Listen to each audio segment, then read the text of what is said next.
Hey there everyone, this is Michael Dougal, your Toronto real estate resource, and I'm going to share with you during this video just how you can take advantage of this market right now. It's very volatile, and fortunately we have all the stats. We can see how March performed versus all the months prior. And let's jump into this very first chart over here, which shows the number of sales, active listings, months of inventory, average price, and days on market over the past 12 months. So looking at the number of sales first, we can see that there were an increased number of sales, and this is pretty much due to the increased listing inventory. We know that more transactions are naturally going to happen if there's more listings on the market. So what we saw, which was the biggest surprise during the month of March, is that the number of active listings really skyrocketed. We can see over here that in February 2022, there was only about 7,000 active listings in February. But then what happened? Because in March, we've got 10,167 active listings. And then as a result, the number of sales also increased. But if you look a bit closer at this data, you can definitely understand why there's a lot of concern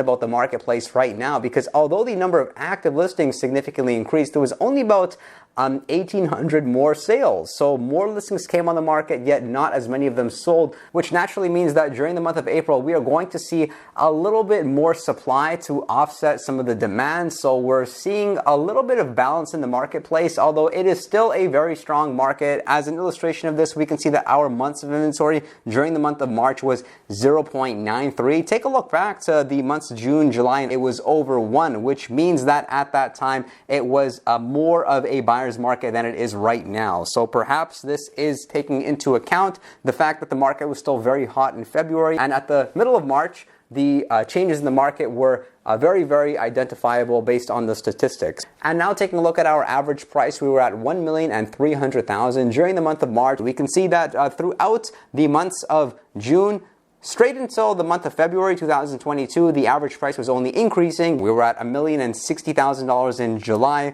We saw a slight increase month to month, and then look what happened right at the new year. We had a huge increase up to $1,240,000, and then $1,330,000, and now just a slight decline. And what the biggest surprise here was the days on market, because if our average price increased and the months of inventory increased, naturally we would expect a decreased days on market, but that was not the case. As a matter of fact, our days on market was the lowest number we have seen throughout the past 12 months at only 8 days on market. So it'll be really interesting, like I mentioned, to see what happens in April. I'm definitely expecting this number to jump up to something like at least 10 days on market, probably 10 to 14. But the reality is, if you price your property at market value, you are going to sell with multiple offers. Over 80% of listings are selling right now over the asking price. What's not selling are some of the unique properties or some of the luxury properties, specifically over $3 million.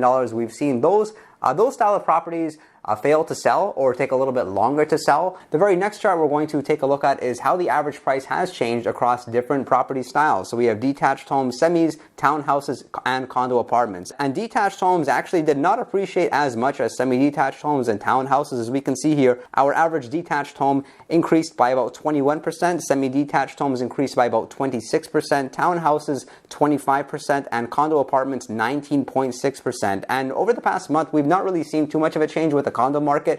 We are still seeing records being broken. There are condominiums which are achieving the highest price per square foot or the highest sale in a specific building, whereas with detached homes or freehold style properties, this is not happening. The records were really achieved during the month of February or maybe late January. It did not happen during the month of March. And then this chart over here shows our 5-year historical average price. Look what happened from 2018 to 2019. There really wasn't much appreciation at all, but it was 2019 when the market did accelerate. And surprisingly, COVID in 2020 did not slow the market down at all, with our average price in 2021 being just around $1.1 million and now at $1,300,000. And I hope this information was helpful. If you are considering selling, then call me, as my customers get excellent service. And if you are an ambitious real estate agent looking to learn about eXp Realty and seeing just how partnering with me at eXp can benefit you and your business, then definitely reach out to me. My contact information is in the description box below. Feel free to set up a Calendly appointment and we can chat one-on-one, and I will look forward to seeing you all next time.